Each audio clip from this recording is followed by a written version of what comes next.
Welcome to Rsvl Rotary. I'm Deb Nygaard, your president. Would you all please rise with me and say the flag pledge? I pledge allegiance to the flag of the United States of America and to the republic for which it stands, one nation, under God, indivisible, with liberty and justice for all. And the four-way test. Is it the truth? Is it fair to all concerned? Will it build goodwill and better friendships? Will it be beneficial to all concerned? You may have a seat. And Lynn, do you have the invitation? Yes, thank you, Deb. Today has traditionally been called Columbus Day, and it's been transformed by new understandings to be Indigenous Peoples Day. And so as we gather today, I wanted to acknowledge that we are meeting on Dakota land. If you are in Minnesota here, we are meeting on Dakota land. So I wanted to offer a prayer of the Indigenous community for us today. It's in three parts. It's Spirit of the Heavens, Spirit of the Earth, and Spirit of our soul. So I invite you to have an internal posture toward these three areas. Let us pray. O great Spirit of the heavens, in the day's infinite blue and amid the countless stars of the night season, remind us that you are vast, that you are beautiful and majestic beyond all of our knowing or telling, but also that you are no further from us than the tilting upwards of our heads and the raising of our eyes. O great Spirit of Mother Earth beneath our feet, Master of metals, germinator of seeds, and the store of the earth's unreckoned resources, help us to give thanks unceasingly for your present bounty.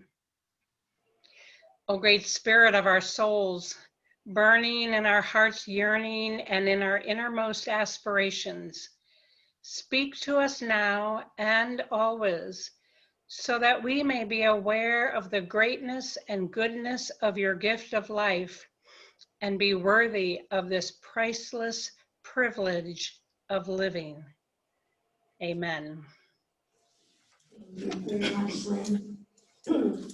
And thank you to our record reporter today, Lauren Swanson. Appreciate that. And Galen, are you able to give your pin?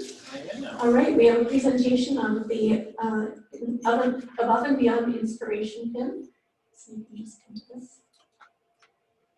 Well, today it gives me great pleasure to award this Above and Beyond pin to a fellow Rotarian.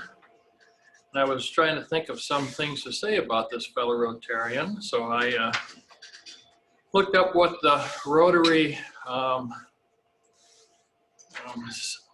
do we call that?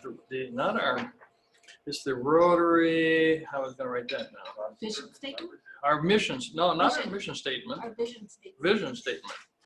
And it says, together we will see a world where people unite and take action to create lasting change across the globe in our communities and in ourselves. And it's got 4 items that impact. People of action are effective problem solvers, and this Rotarian is a good problem solver, has been their entire life. Item is reach. People of action activate and inspire one another. And this person has been inspiring me for a long time. Engagement. People of action strive to understand the needs of others. And this person is very understanding of other people. It's amazing. And adapt. People of action are inventive, entrepreneurial, and resilient. This person is really resilient because this person is in his late 80s. And it gives me great pleasure to give this award to my good friend, Dale Noit.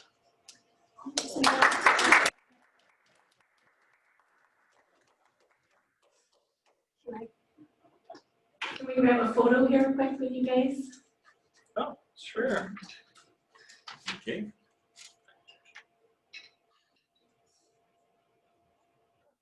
I thought you were Should talking be- about someone else. Should be holding up his pen. Like, Well, thank you so much, and then you can think of someone who inspires you and bring it back next time. Do we have another pen out there that, oh, do you want, If we're ready. yeah, Yep, my person's online. okay, perfect. Okay. Oh, here, let me do the thing. Yep. Gotta wipe the mic down here for her. Okay. Hi, thank you. This is, first of all, I want to thank Jenny Hedall for nominating me for this pin. It was very much a surprise and so appreciated. The person I'm nominating, I've had the pleasure of going through 50 years of history over the last month and a half, 2 months. And if those of you who have had the chance to look online, I did add a tab, a history tab for the club. And going through some of the more current history, I found this person who is such a promoter of Rotary. She does good work. She promotes Rotary public image online quite a bit. She's very creative. She has so many good ideas. Not only Rotary, she promotes Rsvl. She's such a good person. She's in a lot, you find her on many, many committees in the city of Rsvl. If there's a committee, she's usually on it. And not only does she promote her business, she also promotes Rsvl at the same time. So it's my pleasure to give this pin to Julie Warren. Yay. Julie, I'll bring it down to your office. Well, thank you very much. That was totally unexpected, and thank you very, very much. Well deserved, both of you. Thank you guys for doing those, passing those on. We have a guest online today, Sandy Campbell. Can you unmute yourself and introduce yourself?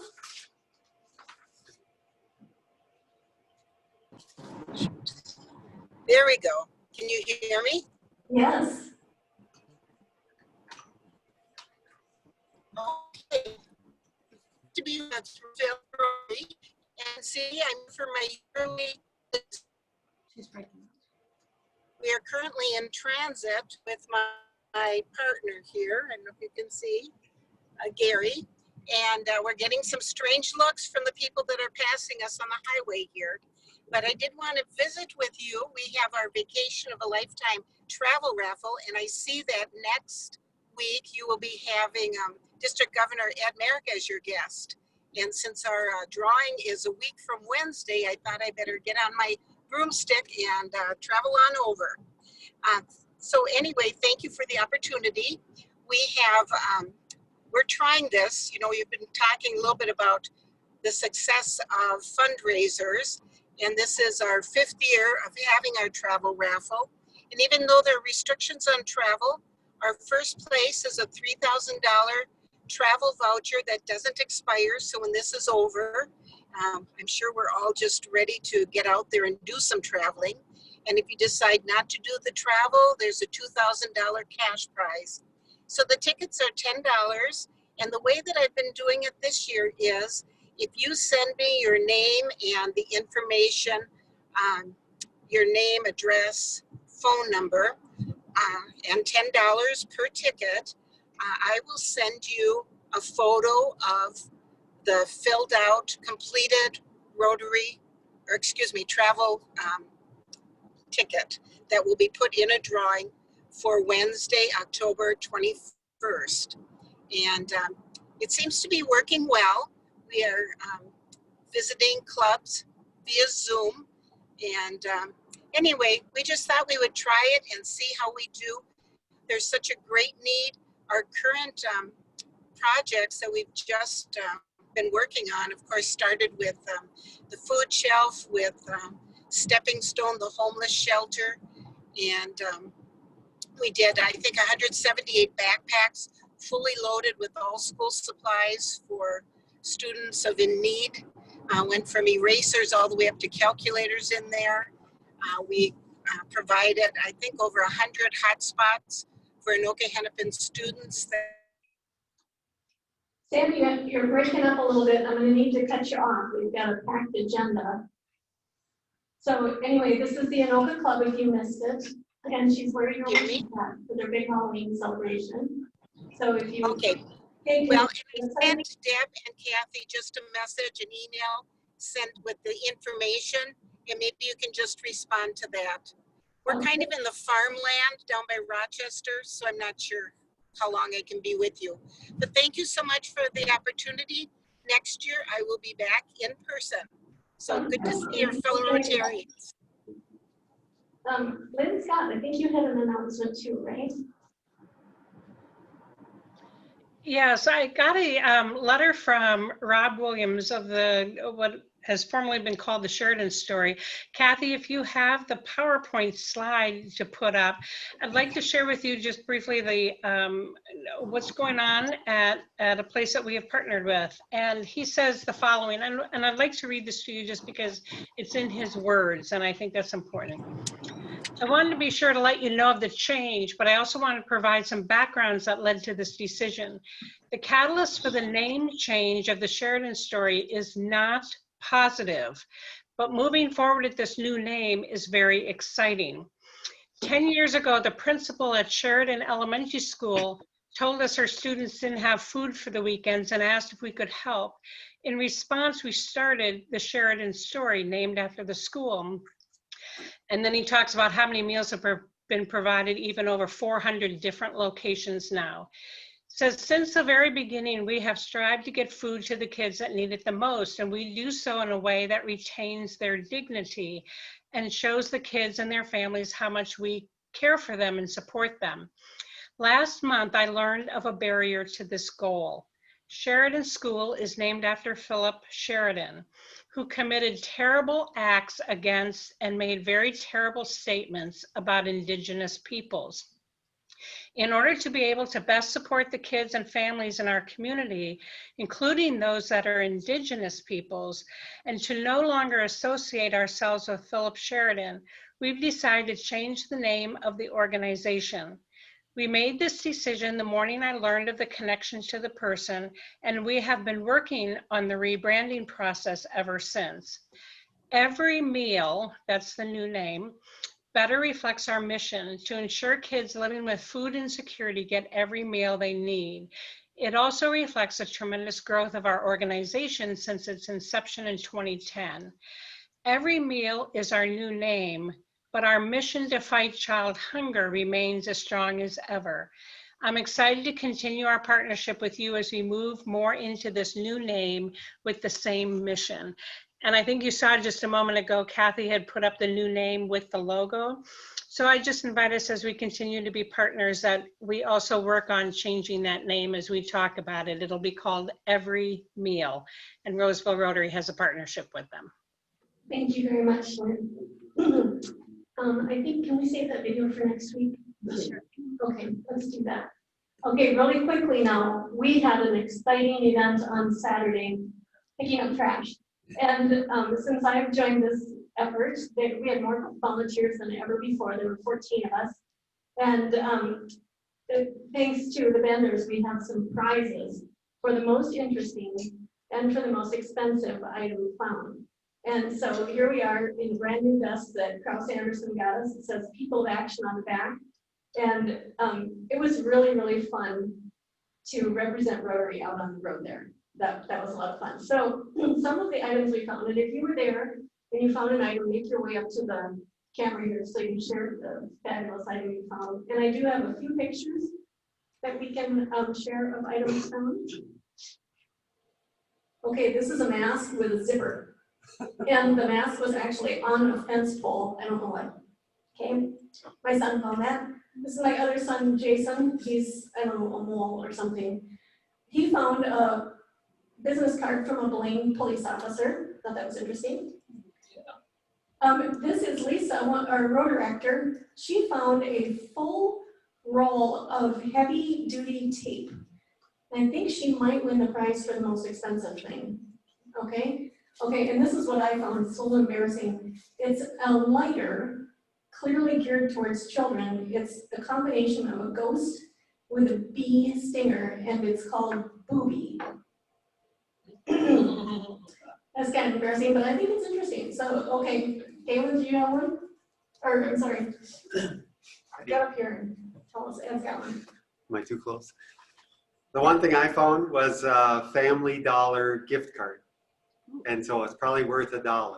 But Or thousands of dollars. Right. I mean, hard to say, right? Okay, so, anybody else online? What did you find online here? Jan, anything wonderful?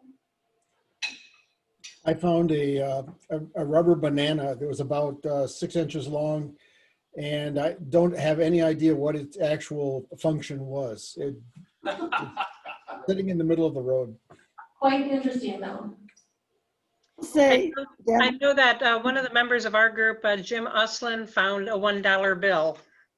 Ooh, wow. and Okay, honestly, Deb, I didn't have as productive of a time. Usually I find a lot more interesting things, but I found a scissors last year that I'm still using. I cleaned it up, I de-rusted it, and I'm still using it now, but I didn't find it this year. I found it last year.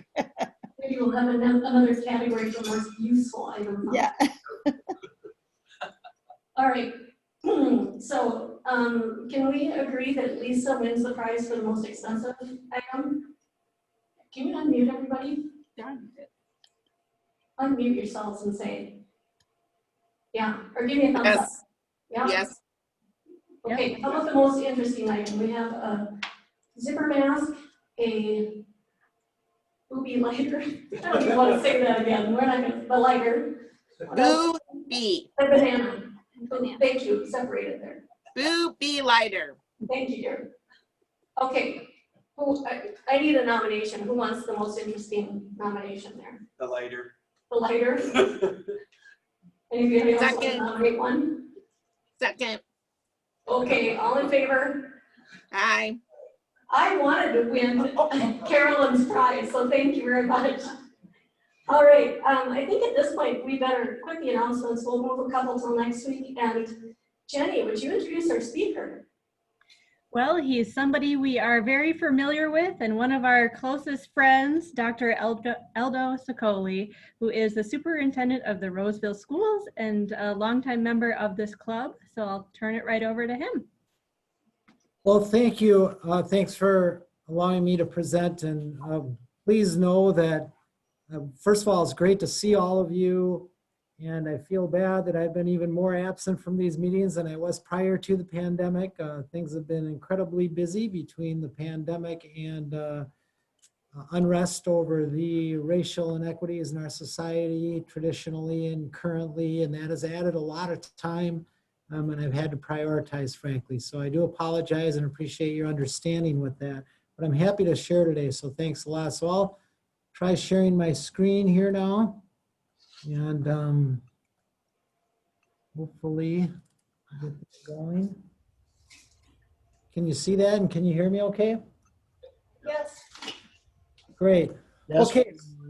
So just going to give an update on a number of things. My colleagues have been very busy and a lot of people doing a great work during these uncertain times. So we're going to cover our COVID-19 district response briefly, selecting a learning model, update on our budget, and the November 2021 operating levy construction brief update, and then question and answer time. So first of all, in the spring, in March, of course, we extended our spring break in order to prepare for likely closure of schools. 2 days later, the governor ordered all schools to transition to distance learning. And so we were a group of 7 districts that had the earliest spring break week. And so we were in very frequent contact in those days with different people from the state to move towards this distance learning and the things to be considered. So we had to scale up really quickly on what we call now crisis response distance learning to complete the school year. And I'm proud of the work our staff did. Of course, we also provided thousands of meals at no cost to families and provided childcare to emergency workers and first responders. Little did we know we'd still be in the midst of this challenge right now, but we are. So in the summer, we assembled a team that looked at what we did in the spring and what we needed to improve to provide the best education possible, the governor really asked districts to do three things: prepare for a full return to in-person learning, distance learning, and have a hybrid or blended learning model ready. And that we, with the acknowledgement that districts and schools may move in and out of these different scenarios throughout the year, depending on what happened with the virus and transmission of it. One of the things the state required, and I think it was a wise thing to do, is that districts offer full-time distance learning option for families who wanted to stay in that if they didn't feel safe sending their kids back to school. So we've created the Roseville Area Schools Distance Learning Academy. We're currently in the process of applying with that to be a state certified academy, because we know all districts were required to do this during the pandemic, but we also realize that when the pandemic's over, education is going to look different than it did before the pandemic, and online is going to be an option that some families want, so we want to be well positioned for that. So we look at a number of things in deciding what learning model to have. One is obviously the COVID-19 cases per 10,000 residents in Ramsey County, and I will share with you soon where that sits as of yesterday. We do consult with local and state public health officials as well as our health services staff on transmissibility. We see what's happening with other districts, particularly those around us, as well as in greater Minnesota and in other states. This fourth bullet point is an important one. Some districts are finding out that matching students with staff in terms of working on site or remotely is a very complex thing. And so if that can change based on transmissibility, that could be one reason why a learning model may need to change. And of course, feedback from family, staff, and students. Example, I just got, just prior to this meeting, off a meeting with our Roadmap to Return Advisory Committee, which includes school board members and parents as well as staff. So in Ramsey County, we do get some lagging case rate data, but a professor at the U of M shared a site that was developed that gives us a moving average of the 14-day rate. It's been, for a while it was trending downward. Now, probably unsurprisingly to you, it's been trending upward lately. So through yesterday, it was at 23.9 new cases per 10,000 residents in Ramsey County. That amount would say that we could have blended learning in our elementary schools, as well as our secondary schools. If it gets to 30 cases per 10,000, the state would require that we go more restrictive and stay in distance learning at secondary. That threshold has to go all the way up to 50 before the state doesn't allow you to do any blended learning at the elementary level. So we do have a plan in place and moving forward, and today is actually a big day as our kindergarten and first grade students go to blended learning. So when I'm done with this presentation, I am gonna sign off, as I've been in meetings all day and would like to see some schools today. But we look at the health and safety conditions. If things get better, of course, we could transition, accelerate our plan to more students in schools. And of course, the opposite could happen also. So first of all, I think it's important to know that we have had students in our schools. So we have been providing childcare to essential workers. We continue to do that. Educators are in that tier 1 essential worker category now. Also with a lot of other professions. And we also have had some students who receive special education services back in our buildings. They've been back for several weeks now. We have plans to get more special ed students in our buildings, as well as some English learner services at the secondary level before we would transition some of the other students. But having said that, today, October 12th, we have our kindergartners and our first graders starting for those who chose blended learning. So some chose to stay in with distance learning. And the kindergarten and first graders come 4 days a week, Monday, Tuesday, and Thursday, Friday in person. Wednesday is our asynchronous day district-wide. 2 weeks from now, we plan, if things stay the same, to transition early childhood special ed, pre-kindergarten, and grades 2 and 3 in our classroom. And then 2 weeks later, grades 4 and 6. Now, grades 2 through 6 differ from kindergarten and first grade in that we would have 2 cohorts of students. One cohort would come in Mondays and Tuesdays, the other Thursdays and Fridays, again with Wednesday being an asynchronous day. So they would be in 2 days a week. And part of that is, of course, space, what we can accommodate in our buildings and still socially distance. And then starting the second trimester, which is a natural breaking point for, among other things, grades, is grades 7 through 12 would transition back to blended learning, and that would look a little different than the elementary. I'll explain more about that and why. So options, blended learning, we want to get kids back in a safe environment, so we spent a lot of time with that. We did, take a cautious approach by not opening right away and seeing how things progressed elsewhere with schools that were opening a little quicker. We do have that distance learning option for those who want to stay there. And that would be full-time distance learning. So when we surveyed, we needed to get commitments. So it was actually our 3rd time surveying elementary families to find out who actually wanted to go to blended learning so we could start matching staff with students. And as you can see, we had about 1/3 of our families wanted to stay in distance learning and not elementary families and not return students to blended learning with some time in school. It did work out. It's a puzzle, but it worked out with our staffing so that we're able to keep all our students with staff from their schools.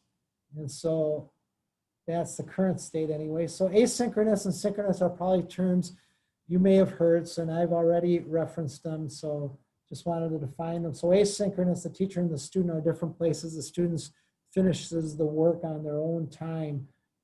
Whereas synchronous learning is you do have the teachers and the students online at the same time.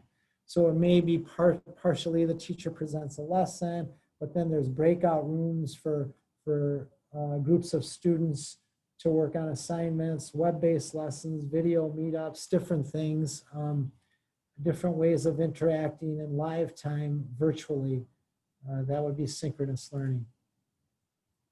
Now, blended classroom, I already explained this, I guess, in terms of the difference that kindergarten and first grade are in 4 days a week, and 2nd through 6th grade will be 2 days a week in person. The social distancing is extremely important. So we need to abide by that. Of course, there's face coverings. That's a mandate from the governor and the one of the executive orders. And of course, we will be, all those other safe health procedures with this pandemic will be implemented, hand washing, doing some things different with recess, lunch specialists so that we can keep the social distancing and minimize contact between groups of students. So on the days the students aren't in school, those who selected blended learning for elementary, they will be doing asynchronous activities. And I will say that, we know that some teachers will also do some synchronous activities on those days too. They've said that, but that will vary somewhat across teacher and school. Distance Learning Academy is where you're assigned with a teacher and you get 100% online. It's a combination of synchronous and asynchronous. There are live sessions. In some cases, some schools have gotten creative and wanted to do different approaches where a given grade level of teachers has said that they want to work with both the full distance learning and the blended learning. We've generally tried to keep that separate because it's a lot to ask of teachers, but when we've had a group and they were able to do both and wanted to, we certainly have allowed that. We want whatever is effective for students. So that is sort of a quick flyby of where we are with delivering instruction this school year. which of course is different as was last spring. Wanted to touch on our budget. So we have implemented approximately $750,000 in reductions for this school year and increased class sizes again. We have been cutting budgets for a number of years now. We're trying to frankly hang on so we can get an increase. We do think our fund balance will be about 3.7% of expenditures. Our board has a relatively low fund balance target of 3%. But our current levy expires in 2022, so we have to go out to get at least ask for a renewal in 2021. So, the board decided some time ago that 2020 wasn't the best time to go out, that we'd wait till 2021, which is the latest we can to renew, and then to possibly ask for an increase. And they're going to have to ask for some increase. We also recognize families in the state are stretched right now. We're not likely to get as much from the state on the next biennium, but we'll see what happens. So more on that as we move forward. And I will just say on that too, part of our challenges and why we're in a continual cutting mode the last few years is that we get less from our voter approved operating levy than the metro or state average. And of course, the cost of education is higher in the metro, but we're below the metro average as well as the state. And the cost is higher because of obviously salaries and benefits are higher in the metro area, cost of living is higher than you have in greater Minnesota. Construction update, I'm pleased to say that has been going relatively well. And in some cases, we were able, like in the case of Roseville Area High School, some of the projects we had slated for this coming summer, which is a ways off, were completed this last summer because we didn't have students in the spring and summer, so we could do more. So Little Canada was the one school that got everything completed at the start, including its all of its HVAC. Our deferred maintenance schedule, of course, is over a number of years, so other buildings have to get it done in bits and pieces over time. But as much as possible, we try to address those issues as we're opening up areas to do some renovation, and some obviously new areas have better deferred maintenance type or better infrastructure that's built into them. So Brim Hall, Edgerton, and Central Park has been completed for a while. Some finishing touches going on at Parkview and Roseville Area Middle School. Roseville Area High School, we're in our third phase, which is the auditorium and some building interior areas. It's kind of interesting because phase one was completed. We had students in there, beautiful E-wing. We were going to have an open house for the community. And then the pandemic hit, so we didn't get that open house for the community. Phase two, beautiful auto shop that was completed, ready for students to come in to start trimester 3. And of course, they haven't been able to come in because of the pandemic. So it's ready and waiting for students. And then phase 3 now, as you see on there, is scheduled to be done a year from now. But we also have Emmett Williams Elementary, Falcon Heights, and Harambe, again, essentially done. There's some punch list items.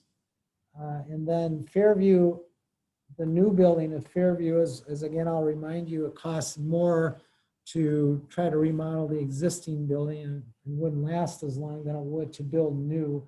So that added cost to our project, but we were able to figure it out. So we are on budget and on schedule, and that should be completed for the start of school. Next year it'll actually be completed, I think, the new building this spring, and then the current building will be demolished, which is behind the building that we're constructing there. So that's going well. And have a little video here of the latest monthly. They've been doing flyovers of the new Fairview site. So I'll just share that with you now.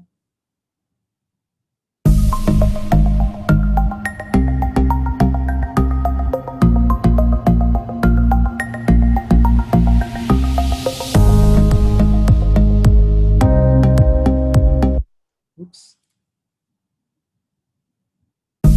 Sorry about that.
is a quick summary of 3 important areas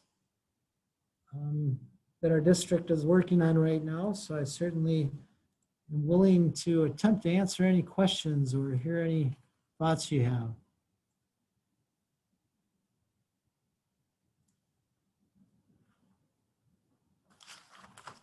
Aldo, this is Jerry Hermatka. I've heard them talking about synchronous and asynchronous. We kind of have that now where in the typical classroom you get instruction and then they go home and they do their homework. You know, that's kind of that. And I've almost heard somebody say it might switch where there'll be stuff that they'll do at home and that the synchronous will then be when they'll have the discussion with the teacher. You talked about how education is going to change. Is there something to that or where is that as you're looking forward? Yeah, thanks for bringing that up. And that is something that some of that does happen now. So that's the term we use for that is flipped classroom. So you would see a video of the lesson at home and then come prepared to get help from the teacher when you're with a teacher. And that is becoming more and more common in education and was the case even before the pandemic. And I think that the pandemic, you know, one good thing about it, I know there's not many good things associated with this health crisis, but one good thing is that I think it's will force some change quicker than what may have happened. I know there's a lot of negatives associated with social emotional things and academic learning and disparities get greater, so I don't want to minimize that at all. But I do see schools ramping up to there's a potential for some positive change at a quicker rate than I think would have been the case had we not had the pandemic. I also realize when you say that, Jerry, that I didn't really explain the secondary model we're looking at. So with that, and that's part of the reason too for switching it, looking to likely make the change to blended learning at the end of the first trimester, is because grades 7 through 12 are more complex than elementary in the aspect that you have certain courses that are taught by only one teacher, for instance. You may have one section of a calculus BC course, for instance. And so whether that teacher can work remotely or on site presents some challenges. And it's hard to do both if you're medically vulnerable as a teacher. You know, we've accommodated those kind of issues. So what we're doing in that case when we go to blended is it will be the case where, you know, teachers on site will be there giving a lesson. Those who can't and need to work remotely will be giving it virtually to both students who are in the building on that day and those who are learning remotely from home. And at the high school level, we're looking at doing half of the classes. So on the 2 days a week that a given cohort is in school, splitting again. So first of all, you have some students who are doing only distance learning. So you take those off, they're only going to do online. And now you have 2 cohorts. You split those in half so you can social distance at school. One cohort's in there 2 days a week, the other 2 days a week. When they come to school, they'll get that instruction from the teacher on site or virtually, and then the teacher on site can help them. And those who are doing it virtually would need to wait later to get help from the teacher, so that you're actually delivering instruction to both cohorts of students, or really all 3 cohorts in that case. Those who are in person that day, those who will be in person later in the week, and then those who are doing strict distance learning. So that's the way we've found, and we've seen some other districts do it this way. We think that's a way that we can address the complexities associated with secondary school. So that's the plan there right now. But they'll have extended classes on those days where they are in school, but only half their classes. Julie? Thank you. Can I ask about the Fairview Community Center? What kind of facilities are in there or will be in there, and how is it going to be used by the community? Yeah, so it'll really be the same programs we have in there now. The only 2 exceptions will be right now we have some food storage at that site. That will not be there. That will be moved over to Roseville Area Middle School. And we have some print services, our quote copy center there. We will transition out of that and into contracting out services as well as doing more at our high school site where we have some student classes. So that's the process there, but all the current programs that are there will still be there. So that includes community education, offices and classes for all levels from preschool up through our older citizens. So we currently have our senior center there for older citizens. We'll still have that. We'll have the gymnasium, we'll have the pool, we'll still have Fairview Alternative High School. We'll still have some early childhood special ed there and some other pre-kindergarten classes there. We have our teaching and learning department offices out of there and some professional development space for staff to meet in. We also have our adult learners based out of Fairview. That will continue also. I'm sure I'm forgetting something, but those are the groups that come to mind right now. May I please ask a question? Yeah. I have a 6th grader who's doing 7th grade algebra, and she's. Do you have any advice for a mom trying to help a child that is way more advanced than me, so we don't fall behind? Okay, so what is, and you have, okay, if I understood, and for a while there, I think you were muted, but I think I got the gist of it. So you have a 6th grader doing 7th grade algebra. Mm-hmm. So how does the student continue to be challenged moving forward? Is that right? And successful too. So how do we Yes. motivate her to do her work at home? What advice do you have for us? Yeah. So yeah, so this isn't a question about the course sequence because that, I mean, they're already getting that through school and we have the appropriate courses moving forward as your child enters middle school, but it's more about in this distance learning environment. Is that the question? Yes, yes. In this environment, what would you advise parents to do to motivate the kids at home when they're not at school with the teachers? Yeah, and so I would say one of the important things is to process with the teacher. You know your child's needs, and the teacher, if they don't know your child, is getting to know your child over these first few weeks of school that we've had. And that's probably the best first place to start. You know, as I said earlier, this is a very important question you're asking because as I said earlier, there are some real challenges with how we're delivering education. And whereas we want to be hopeful and optimistic about some positive change, we also realize this doesn't work for all students. And whether it be motivation or whether it be their, in some cases, stress at home and stress that the family's going through, whether they're working from home or not, there's a lot of things that factor into how well a student does. So I think for me, a starting point, if I were a parent, would be to process that with a teacher first, and then see if we need any additional resources to weigh in on that. So I know that's pretty vague answer, but I think that is the best place to start. Thank you. Although we have a question here in-house with Galen. Yes, as a fellow Rotarian would always say before his question, he would say, Aldo, that was a very interesting presentation that you made. Thank you. The question is on distance learning. Your school district serves a wide variety of economic families. Are there any families who really want to have distance learning but may not have internet access and or may not have good computer systems? How do they accommodate that? Is there a program to fund that or equipment through the school they can borrow or rent for the season? Maybe you can respond to that, please. Thanks. Yeah, that's a great question. And again, not something I touched on because I gave such an abbreviated presentation. But yeah, that's a challenge for a lot of families. And I think we have been dealing with that surprisingly effectively.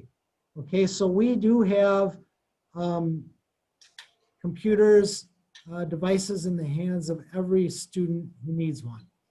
And we have worked to fund internet connection sources too for families.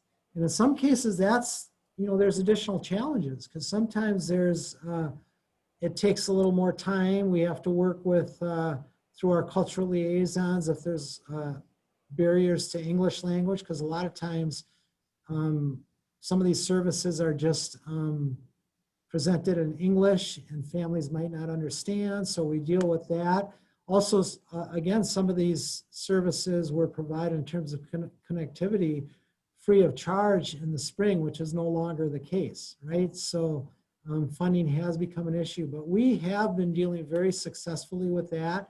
And so, and that's not to say it's a perfect world, because we all also know that sometimes when there's multiple devices within a home or even a neighborhood, I'm experiencing that at home, sometimes you're not as well connected as you should be. But that is a challenge for many families. That's where we have put a lot of the resources into this. So, you know, we have received this pandemic is likely going to be an additional financial strain on our district. But I do want to recognize that, of course, there have been some federal funds that have come to us too. But some of our revenue is down, and we've had to start in community ed with some furloughs and layoffs. Unfortunately, we didn't through the spring, but we can't maintain that moving forward. But that is where we have used some of this fund.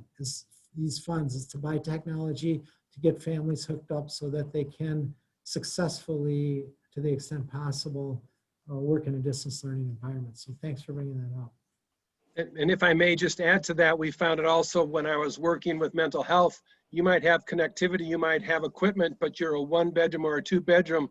You know, I'm in the basement, my wife is upstairs. You know, the learning environment itself is also a contributing factor.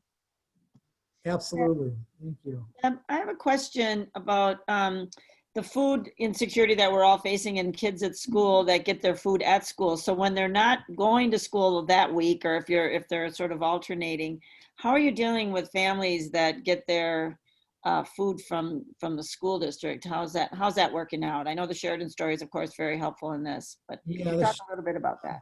Yeah, every meal is important in this. Trying to use, I think that's the new name, right? That's the new name, right? But yeah, we're doing I think a good job with that. We delivered meals all the way from the start of the pandemic. We're still doing it in the present. What's changed now in the fall is we still have some pickup locations and we still deliver, but now we're sending a week's worth of food to families rather than just every day doing it. It's just a more economically efficient way to do it here. Our struggle, and I think it's across other school districts too, is it's even harder from a virtual environment to get families to complete the educational benefits forms. So of course that's important for us to get the funding for the meals. So we're providing them regardless, but we find that the percent of families that have filled out the forms has gone down a little. And so we will continue to communicate with families. There's a variety of challenges in this unusual environment we're in. Hey, Aldo, if I can add to that just a little bit, we scheduled several hundred families that are having their meals delivered every week by truck from the district. It's not a small scale operation, it's a huge operation. It's huge. Okay, one last question here from Lynn. Hi, thank you, Aldo. I'm hearing from a lot of my friends with children that they are really, really, really struggling with distance learning, with getting homework assignments, getting assignments completed and progressing. What and how can we help with things like that? I mean, that's horrible. It is horrible. And we do think we have over 30 groups of staff working just on how to, well, we're working on both what blended learning would look like, but also how to strengthen our online from the spring to this school year. And we think we have gotten better with it, but it is an issue. You talk about that motivation, the independence, the learning environment, all these things weigh into students getting their work done.